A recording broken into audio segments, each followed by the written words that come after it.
Assalamualaikum warahmatullahi wabarakatuh. Selamat malam teman-teman semua. Perkenalkan, nama saya Anissa Triasyudahanti, dan saya di sini ingin mempresentasikan terkait praktik penerjemahan yang sudah saya kerjakan dari tugas 1 sampai tugas 3. Pertama-tama, pada tugas pertama kita disuruh untuk mencari artikel ya di dalam bahasa Inggris. Jadi ini ada artikel saya yang berjudul Full Skies Fading Light, How Air Pollution is Stealing India's Sunshine. Jadi ini adalah teks saya yang sudah saya ambil. Kemudian saya analisa untuk teks tersebut di jenis teksnya atau genrenya. Kemudian nomor 2 ada fungsi social text. Nomor 3 ada tujuan penulis atau tujuan komunikatif teks.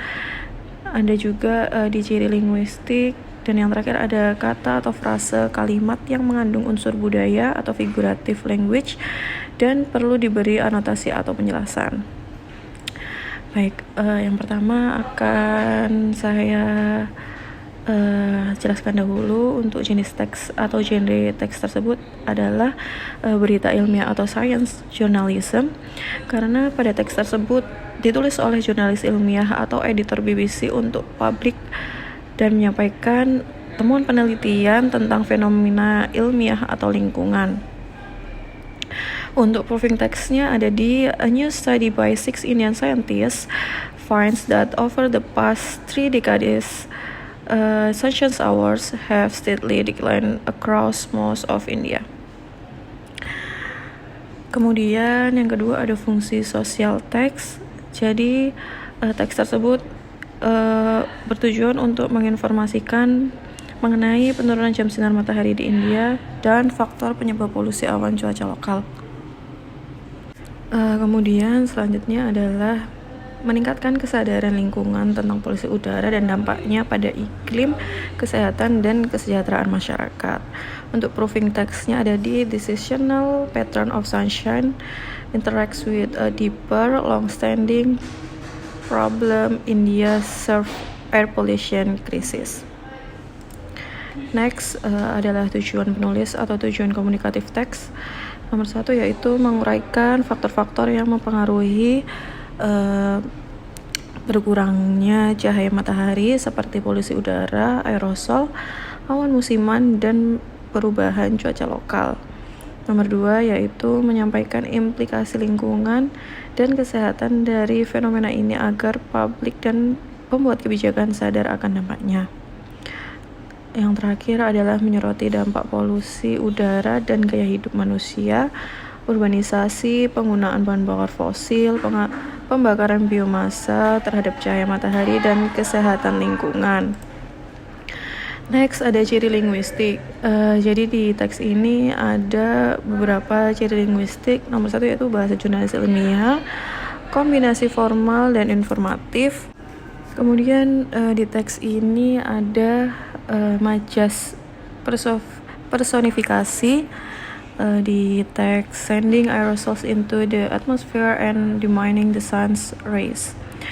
Atau yang kita bisa sebut dalam bahasa Indonesia, polusi digambarkan seolah bisa meredupkan sinar matahari. Sebenarnya, intensitas cahaya berkurang akibat partikel di udara, bukan karena matahari direndahkan secara literal. Kemudian ada majas hiperbola, yaitu India is losing sunlight. Secara literal, matahari tidak hilang, yang berkurang adalah jam sinar matahari langsung. Hal ini digunakan untuk menarik perhatian pembaca. Selanjutnya ada kata, frase, atau kalimat yang perlu diberi anotasi.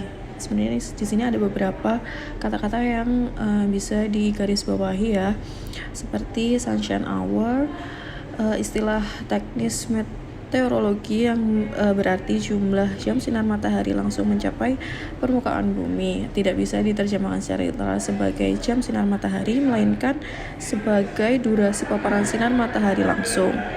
Kemudian ada aerosols, istilah ilmiah yang merujuk pada partikel halus, padat, atau cair yang melayang di udara. Terjemahan perlu hati-hati agar tidak disamakan dengan spray atau semprotan. Biasanya diterjemahkan sebagai aerosols atau partikel udara halus.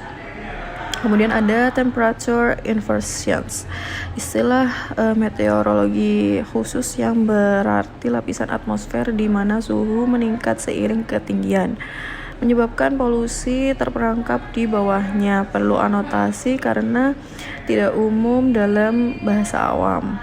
Kemudian ada dimming the sun's rays, ungkapan semi idiomatik atau figuratif yang berarti mengurangi intensitas cahaya matahari akibat partikel atau polusi di atmosfer.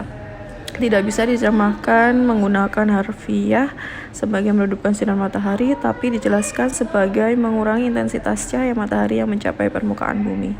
Yang terakhir ada monsoon clouds. Perlu dijelaskan konteksnya agar pembaca memahami bahwa ini bukan sekedar awan hujan biasa, tetapi fenomena musiman yang besar.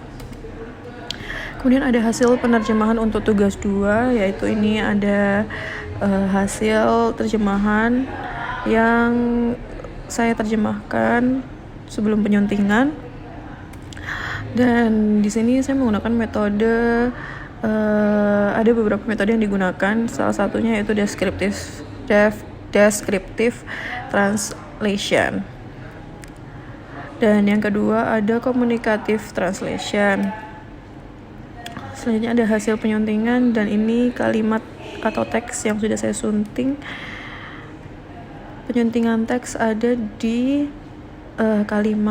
beberapa kalimat, yaitu salah satunya ada di sebuah penelitian baru yang dilakukan oleh 6 ilmuwan dari India, menemukan bahwa selama 3 dekade terakhir, waktu siang hari atau waktu yang saat sinar matahari seharusnya menyinari permukaan bumi menurun secara bertahap.